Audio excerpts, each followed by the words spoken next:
Hello students, एक बार फिर हम अपने यूट्यूब चैनल पर आपका स्वागत करते हैं। इससे पिछली वीडियो में हमने आपको बताया था कि यूनि एलिमिनेशन रिएक्शन और वाई एलिमिनेशन रिएक्शन में क्या डिफरेंस था। क्लियर है। आज हम इस वीडियो में आपके लिए बताने जा रहे हैं कि एलिमिनेशन रिएक्शन और सब्स्टिट्यूशन रिएक्शन में क्या डिफरेंस है। ये पूछा जाता है, बहुत इंपॉर्टेंट आपके लिए टॉपिक है। ठीक है, तो इसको अच्छे तरीके से पढ़े, ज़्यादा कोई इसमें प्रॉब्लम आने वाली नहीं है। हमने पहले भी वीडियो में आपको जब यूनिमॉलिक्यूलर एलिमिनेशन रिएक्शन बताई थी, वहाँ भी हमने आपको बताया था कि थोड़ा सा क्या डिफरेंस है। ठीक है, तो यहाँ हम आपके लिए ये एलिमिनेशन रिएक्शन की वीडियो नंबर आपके लिए 5 है। ठीक है, जिसमें डिफरेंस बताएंगे हम सब्स्टिट्यूशन रिएक्शन और एलिमिनेशन रिएक्शन में क्या डिफरेंस होता है। ठीक है, तो चलो स्टार्ट करते हैं आपके लिए। तो यहाँ पर डाल लो आप डिफरेंस बिटवीन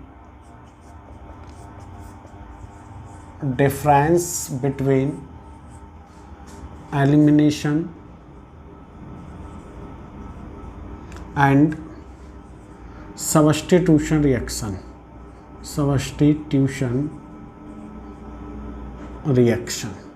क्लियर है आपके लिए। तो अगर इनके वैसे जनरली ये दोनों ही रिएक्शन साइमल्टेनियसली होती हैं एक साथ। आपने देखा कि भाई देखो, सब्स्टिट्यूशन में SN1 और SN2 है, तो अधिकतर SN2 हम प्रीफर करते हैं। क्लियर है। और एलिमिनेशन में आपको E2, जो दोनों ही रिएक्शन कैसी होती थी, एक साथ साइमल्टेनियसली होती, लेकिन कुछ इसमें भी डिफरेंस है। तो मैं आपके लिए ये बताने जा रहा हूँ कि आप इन दोनों में डिफरेंस है वो किस किस बात पर डिपेंड करता है। ठीक है, किस बात पर। देखो, सबसे पहले क्या है, इनका जो difference depend on three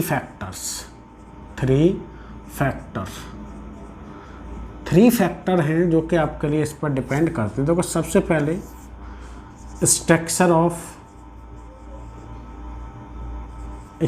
of alkyl halide और दूसरा है आपके लिए नेचर ऑफ आप ये कह सकते हैं बेस। थर्ड है इसमें आपके लिए टेम्परेचर। क्या है आपके लिए? टेम्परेचर। क्लियर है। तो देखो, अगर हम एक एक करके इसको डिफाइन करेंगे कि स्ट्रक्चर ऑफ एल्किल हैलाइड पर क्या इनमें डिफरेंस होता है। पहले हम क्या करेंगे आपके लिए, स्ट्रक्चर ऑफ एल्किल हैलाइड। तो सबसे पहले हम पॉइंट उठाते हैं, इसके बेस पर हम बताने जा रहे हैं आपको स्ट्रक्चर ऑफ एल्किल हैलाइड। तो यहाँ पर हमें ये समझना है, एल्किल हैलाइड हमारा 3 टाइप का होता है, प्राइमरी, सेकेंडरी और टर्सरी। ठीक है, तो अगर मैं ये कहूँ आपको, फर्स्ट इसमें देखो, इसमें in the presence of strong base. अगर मेरे पास स्ट्रॉन्ग बेस है तो क्या होगा। देखो, अगर मैं प्राइमरी एल्किल हैलाइड ले रहा हूँ, क्या प्राइमरी एल्किल हैलाइड आपने लिया, ठीक है, प्राइमरी एल्किल हैलाइड की रिएक्शन अगर मान लो आपके लिए करा रहे स्ट्रॉन्ग बेस, सपोज करो C2H5ONa ले लिया और आप यहाँ पर C2H5OH, ठीक है, स्ट्रॉन्ग बेस। तो यहाँ पर क्या होगा कि आप यहाँ पर मान लो कि सब्स्टिट्यूशन करा रहे हैं। ठीक है, सब्स्टिट्यूशन में कार्बोकैटायन फॉर्म होगा। क्लियर है। तो यहाँ पर क्या होता है कि आपके लिए कि इसका कार्बोकैटायन स्टेबल नहीं होता, क्योंकि प्राइमरी कार्बोकैटायन फॉर्म होगा। ठीक है, तो यहाँ पर क्या होता है, तुरंत ही आपके लिए सब्स्टिट्यूशन रिएक्शन फेवर में होगी। ठीक है, तो बनेगा क्या आपके लिए C2H5 प्लस आप एलिमिनेशन भी करा सकते हैं, इसमें CH2 डबल बॉन्ड और CH2 एल्कीन भी बन सकता है, लेकिन ये लगभग 90% होगा और ये कितना होगा आपके लिए 10%। ठीक है, इसका रीज़न सिंपल है। देखो, स्ट्रॉन्ग बेस की प्रेजेंसी में अगर हम प्राइमरी एल्किल हैलाइड को ले रहे हैं तो वहाँ पर सब्स्टिट्यूशन प्रोडक्ट फॉर्म होगा। तो देखो, ये क्या है आपके लिए, सब्स्टिट्यूशन प्रोडक्ट्स, और ये है आपका एलिमिनेशन प्रोडक्ट्स। क्लियर है बात। अगर मैं यहीं ऐसा करूं, देखो ये प्राइमरी एल्किल हैलाइड ले लिया हमने, ठीक है, प्राइमरी एल्किल हैलाइड। अगर मैं यहाँ पर सेकेंडरी एल्किल हैलाइड की बात करूं, सेकेंडरी, ठीक है, सेकेंडरी एल्किल हैलाइड, और यहाँ पर H, अगर यही प्रेजेंसी रखूँ मैं यहाँ पर C2H5 एक स्ट्रॉन्ग बेस की और C2H5OH, क्लियर है। तो यहाँ पर जो होगा, यहाँ पर प्रीफर जो होगी रिएक्शन वो एलिमिनेशन रिएक्शन होगी। कौन सी होगी आपकी? एलिमिनेशन, क्योंकि सेकेंडरी कार्बोकैटायन जो होता है ना वो डिपेंड इस बात पर करता है। अगर मैं यहाँ पर देखूँ, एक तरीके से ये समझो, ये सेकेंडरी एल्किल हैलाइड है, समझना मेरी बात। यहाँ पर ये सब्स्टिट्यूशन भी दिखाएगा और एलिमिनेशन, क्योंकि अगर ऑर्डर देखते हैं हम तो आपने देखा होगा कि एल्किल हैलाइड है या कोई भी सब्स्टिट्यूशन रिएक्शन में जो SN1 रिएक्शन था या SN2 था, ठीक है, दोनों में ऑर्डर क्या था कि सब्स्टिट्यूशन बीच में आ रहा था, बीच में। मीन्स SN1 में ऑर्डर क्या था? टर्सरी, सेकेंडरी और प्राइमरी, और SN2 में प्राइमरी, सेकेंडरी और टर्सरी ऑर्डर था एल्किल हैलाइड का, ठीक है। ये किसका है? एल्किल हैलाइड का ऑर्डर है। लेकिन आपने ये देखा कि E1 एंड E2 में भी आपने देखा कि जो ऑर्डर ये था टर्सरी वाला, वही आपका ऑर्डर यहाँ था E1 और E2 में।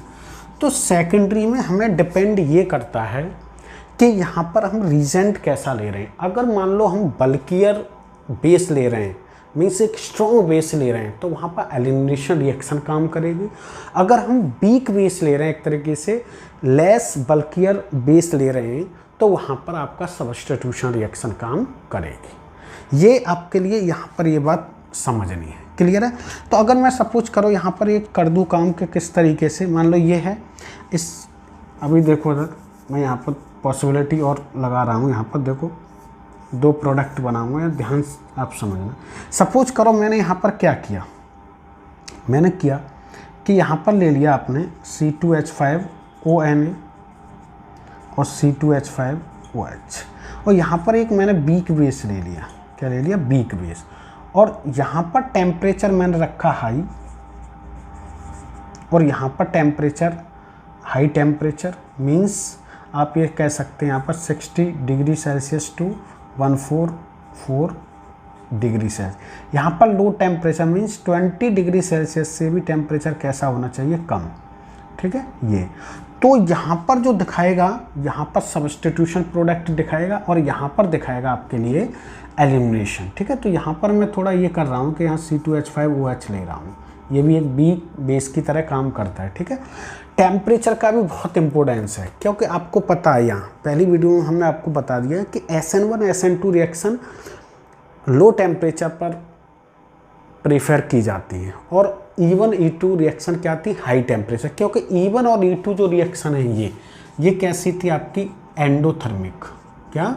एंडोथर्मिक, थर्मिक रिएक्शन, क्लियर है।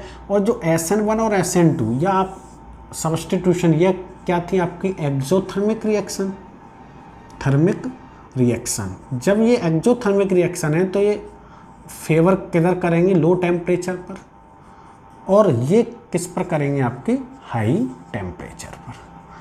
तो ये यहाँ पर आपको यहाँ पर ध्यान रखना है, टेम्परेचर का बहुत ज़्यादा इंपॉर्टेंट रोल है इसमें, ठीक है, टेम्परेचर का, ठीक। तो यहाँ पर अगर मान लो कि मैंने जनरली इस तरीके से ले लिया, एक स्ट्रॉन्ग बेस है और एक वीक है, तो यहाँ पर एलिमिनेशन पॉसिबल होगा। एलिमिनेशन के लिए जिससे हेलोजन अटैच है वो कौन सा? अल्फा कार्बन हो गया। दूसरा ये बीटा कार्बन है, ये भी बीटा कार्बन है, तो आप कहीं से भी हाइड्रोजन को रिप्लेस कर सकते हैं, क्लियर है। तो यहाँ डबल बॉन्ड आ जाएगा जनरली ऐसे CH2 डबल बॉन्ड C और H और CH3, ठीक है। एक ये प्रोडक्ट बनेगा, इसको क्या बोलेंगे आप? एलिमिनेशन प्रोडक्ट बोल सकते हैं, नेशन प्रोडक्ट है। और अगर मैं यहाँ पर कम टेम्परेचर ले रहा हूँ, ठीक है, तो कम टेम्परेचर का मतलब है आपके लिए यहाँ पर सब्स्टिट्यूशन होगा, मीन्स ये यहाँ Cl की जगह आपको लग जाएगा, ठीक है।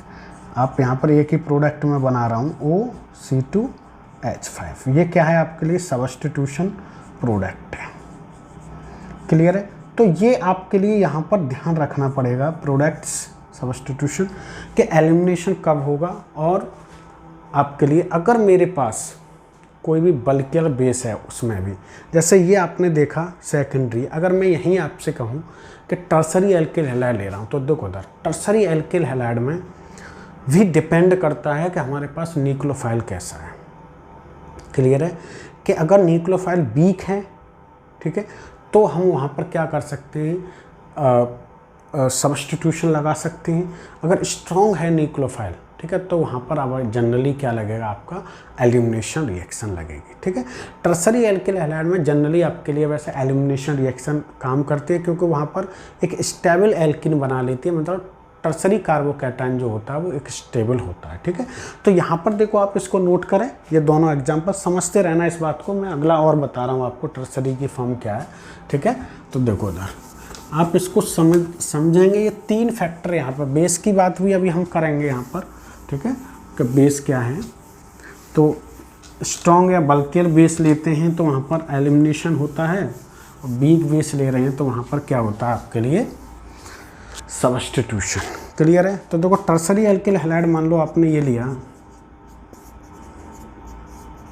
ठीक है, और जनरली क्या है यहाँ पर आपने कर लिया क्या, C2H5ONa ले लिया और C2H5OH। ठीक है, तो जनरली देखो ये स्ट्रॉन्ग बेस ही है, तो यहाँ पर आपके लिए एलिमिनेशन प्रोडक्ट अधिक रहेगा। ठीक है, एलिमिनेशन कौन सा होगा, अल्फा, ये बीटा और बीटा, कहीं से भी आप हाइड्रोजन निकाल सकते हैं, तो CH2 double bond C CH3 और CH3। क्लियर है, और अगर हम कहें ये लगभग 87% होगा। अगर हम सब्स्टिट्यूशन की बात करें तो CO C2H5 CH3 और CH3, ये लगभग 70% बनेगा इसमें। ठीक है, अगर हम यहाँ पर और वीक कर दें, ठीक है, और वीक अगर हम कर दें बेस, तो हम ये समझ लो आपके लिए कि सब्स्टिट्यूशन प्रोडक्ट बनेगा। ठीक है, टेम्परेचर यहाँ पर ध्यान रखना है आपके लिए, डेल्टा का मतलब यहाँ पर टेम्परेचर की आवश्यकता होती है। क्लियर है, तो जैसे जैसे हम ये कहें कि जैसे जैसे नंबर ऑफ कार्बन बढ़ते जाएंगे वैसे वैसे एलिमिनेशन होने की एक तरीके से प्रॉपर्टी बढ़ती जाती है, ये आपको यहाँ पर समझना है। जब आपके लिए थोड़ा सा स्ट्रॉन्ग या स्ट्रॉन्ग बेस अगर लें, अगर अधिक स्ट्रॉन्ग बेस ले लिया फिर तो पूरी तरीके से एलिमिनेशन होगा ही, ये आपके लिए यहाँ पर ध्यान रखना है। ठीक है, तो पहला पॉइंट क्या था आपके लिए, structure of alkyl halide. Primary में हमने बताया आपको, प्राइमरी में सब्स्टिट्यूशन होता है क्योंकि कार्बोकैटायन स्टेबल नहीं होता, तो वहाँ SN2 रिएक्शन फेवर करती है। ठीक है, और सेकेंडरी में दोनों पॉसिबल हो सकती हैं। ठीक है, वो डिपेंड करता है उसके बेस पर, अगर स्ट्रॉन्ग ले रहे हैं बेस अधिक तो आपके लिए फेवर करेगी एलिमिनेशन, अगर वीक ले रहे हैं तो करेगी आपके सब्स्टिट्यूशन। टर्सरी एल्किल हैलाइड में भी यही है वैसे तो जनरली आपके लिए, कि अगर अधिक स्ट्रॉन्ग बेस ले रहे हैं, जैसे सपोज करो आपने यहाँ पर ले लिया ये कि आपने टर्सरी ले लिया CH3 का होल थ्राइस CO नेगेटिव, ये स्ट्रॉन्ग बेस ले लिया आपने यहाँ पर, तो तुरंत ही आपके लिए जो फेवर में करेगा वो कौन सा होगा,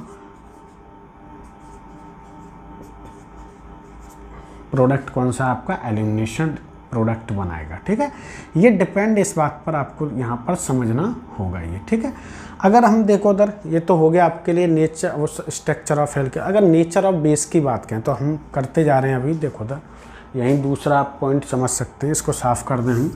ठीक है, तो ये आप जल्दी से नोट करते रहना साथ के साथ, और मैं इसको आपको समझाता जा रहा हूँ। ठीक है, अगर हम दूसरे पॉइंट की बात करें, जैसे ये कह रहा है नेचर ऑफ बेस, तो बेस का नेचर क्या है, देखो अगर मैं वीक बेस ले रहा हूँ एंड लो टेम्परेचर, क्या लो टेम्परेचर, टेम्परेचर की भी बात कर रहा हूँ, तो रिएक्शन करेगा आपके लिए कौन सा, सब्स्टिट्यूशन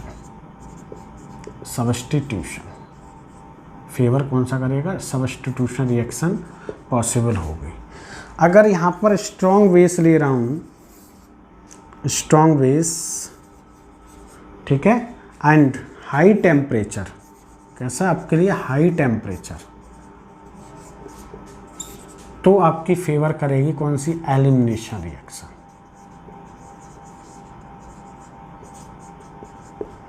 ये आपको यहाँ पर ध्यान रखना पड़ेगा। जैसे एग्जाम्पल समझो आप क्या एग्जाम।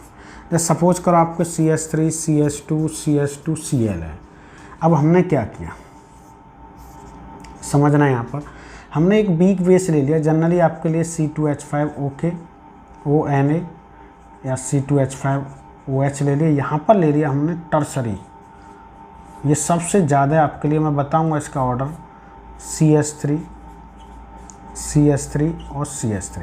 और यहाँ पर हमने कह दिया कि भाई यहाँ पर टेम्परेचर लगभग आपके लिए 60 डिग्री सेल्सियस है, यहाँ कह दिया लगभग 10 डिग्री सेल्सियस है टेम्परेचर, ठीक है, हीट करना। तो इसमें आपका होगा एलिमिनेशन। जब एलिमिनेशन होगा तो ये अल्फ़ा ये बीटा, तो डबल बॉन्ड कहाँ आएगा आपके लिए CH3 CH डबल बॉन्ड आपका CH2, ठीक है, पॉसिबल यहाँ। अगर यहाँ पर बी के भाई इसके कंपैरिजन में ये जो आपके लिए एथॉक्साइड आयन होगा यहाँ से, ये क्या है एक वीक बेस है, ठीक है, और टेम्परेचर भी लो दिखाई दे रहा है, तो यहाँ पर सब्स्टिट्यूशन होगा, वो CH3 यहाँ लग जाएगा, Cl NaCl निकल जाएगा। मीन्स आपके लिए CH3 CH2 और CH2O C2H5, ठीक है, ये आपके लिए क्या है सब्स्टिट्यूशन प्रोडक्ट है, सब्स्टिट्यूशन प्रोडक्ट इसको हम कहेंगे। ये क्या है एलिमिनेशन प्रोडक्ट है आपके लिए, एलिमिनेशन प्रोडक्ट है ये, प्रोडक्ट्स। क्लियर है बात का नहीं, ठीक है। तो ये हमारा टेम्परेचर, और इसमें ही आपके लिए समझना होगा अच्छे तरीके से, इस बात को ध्यान में रखना है कि अगर मैं टर्सरी एल्किल हैलाइड है, स्ट्रॉन्ग बेस है, हाई टेम्परेचर एलिमिनेशन करना है, लो है आपके लिए, ठीक है, मीन्स आपके लिए वीक बेस है, लो टेम्परेचर है, तो आप सब्स्टिट्यूशन रिएक्शन को कर सकते हैं। क्लियर है। सेकेंडरी वाला भी मैंने केस बता दिया। स्ट्रॉन्ग अगर बेस ले रहे हैं वहाँ पर, ठीक है, जो आपके लिए देखो टर्सरी जो है आपके लिए इन बेस की जो सबसे ज़्यादा आपके लिए टर्सरी वाला जो आपके लिए बेस है, ठीक है, ये सबसे ज़्यादा बेसिक होता है, और दूसरा आपका सेकेंडरी, और सबसे जो कम है बेस आपका प्राइमरी एनायन। प्राइमरी आप किस तरीके से, इस तरीके से CH3 H और H, ठीक है, क्लियर है। और इससे भी कम आपके लिए होता है CH3O नेगेटिव, ये बेस। इसका सिंपल रीजन है, ये इसको इलेक्ट्रॉन देंगे तो ये इलेक्ट्रॉन देने की टाइम, ये क्या है CH3 कौन से ग्रुप होते हैं, CH3 इलेक्ट्रॉन डोनेटिंग ग्रुप है। जब इसके पास नेगेटिव ऑलरेडी है, ये और अधिक आपके लिए इलेक्ट्रॉन देंगे तो ये इसको और अच्छे तरीके से इलेक्ट्रॉन दे सकता है, मीन्स इसकी इलेक्ट्रॉन देने की टेंडेंसी सबसे अधिक है। मीन्स ये भी कह सकते हैं कि प्रोटॉन एक्सेप्ट बहुत जल्दी तरीके से कर लेगा, ठीक है, प्रोटॉन को एक्सेप्ट क्या कर लेगा बहुत जल्दी से, ठीक है। तो एलिमिनेशन और आपके लिए इसमें जो सब्स्टिट्यूशन रिएक्शन में जनरली आपके लिए यही डिफरेंस है, ठीक है। तो अगर हम कहें इसमें तो हम ये कह सकते हैं आपके लिए कि ये बात देखो, वीक अगर बेस ले रहे हैं और आपके लिए लो टेम्परेचर है तो सब्स्टिट्यूशन दिखाना है, स्ट्रॉन्ग बेस ले रहे हैं, ठीक है, और आपके लिए हाई टेम्परेचर है तो आपके एलिमिनेशन शो करना है, जैसे कि आपके लिए एग्जांपल ये है, ठीक है। और सेकेंडरी वाले में भी आपके बेस पर डिपेंड करता है, जितना स्ट्रॉन्ग बेस होगा तो एलिमिनेशन रिएक्शन, और जितना बल्कियर बेस होगा ये भी आपको समझना है, जितना बल्कियर बेस होगा मीन्स उसके पास जितने सब्स्टिट्यूएंट ग्रुप अधिक होंगे वो प्रीफर किसको करेगा भाई, एलिमिनेशन रिएक्शन को। क्लियर है क्या नहीं बात, ठीक है। तो इसमें आपके लिए यही मैं समझाने जा रहा था कि क्या क्या डिफरेंस है, ठीक। तो आप ये अच्छे तरीके से इसको पढ़ें, ध्यान रखें कि सब्स्टिट्यूशन रिएक्शन में क्या क्या डिफरेंस है, क्या है, ठीक है। तो इस वीडियो में हम आपको इतना ही, नेक्स्ट वीडियो में आपको बताएंगे chemical property of alkyl halide में रिएक्शन विद मेटल, ठीक है। जब तक के लिए आप इसे पढ़ें अच्छे तरीके से स्टडी करें, ठीक। हर वीडियो को आपको देखना है अच्छे तरीके से, जब भी आपको ये ऑर्गेनिक केमिस्ट्री समझ में आने वाली है। अदरवाइज आप कहें कि मैं वीडियो को गैप करके देखता रहूँ, स्किप करके देखूँ, ऐसा नहीं होगा, ठीक है, आपको समझ में नहीं आएगी, ठीक है। तो पढ़ते रहें। Thank you so much, best of luck.